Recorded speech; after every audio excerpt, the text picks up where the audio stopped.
What's up mga idol? Rain or shine, nag-trade na agad after malaglag.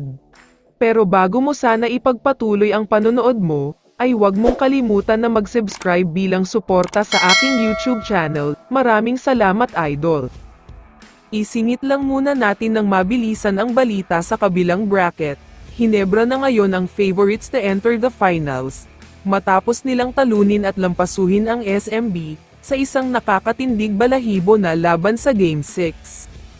Akala kasi ng lahat ay sure win na ang SMB matapos silang lumamang ng 16 points, pero tila nagpabugbog lang muna ang bida sa simula, dahil nakabalik din ang Barangay Hinebra at naipanalo pa nga nila ang laban. Ang bayani o hero sa laban na ito ay walang iba kundi si LA Tenorio dahil sa game-winning 3-point shot niya. Pero wag din natin kakalimutan na malaki din ang ginawa ni Scottie Thompson kaya sila nanalo sa laban na ito.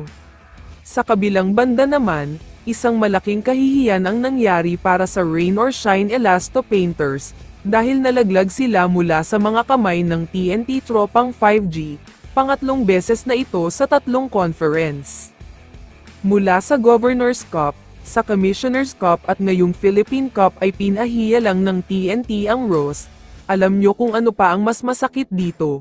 Madaming wala sa TNT dahil sa injury pero nakuha pang manalo.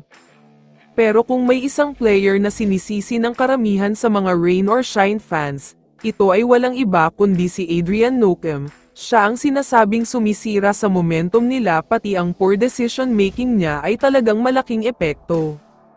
Madalas kasi ay bigla lang siya titira sa tres kahit hindi naman open. Biglang pupukol kahit mahaba pa ang oras, mag-draw drive sa loob pero ipapasa din naman ng alanganin, at careless basketball talaga kadalasan ang ginagawa niya. Kaya naman ayon sa request ng mga fans, sana daw ay bitawan na si Adrian Nocem at bawiin ang 3 years contract niya.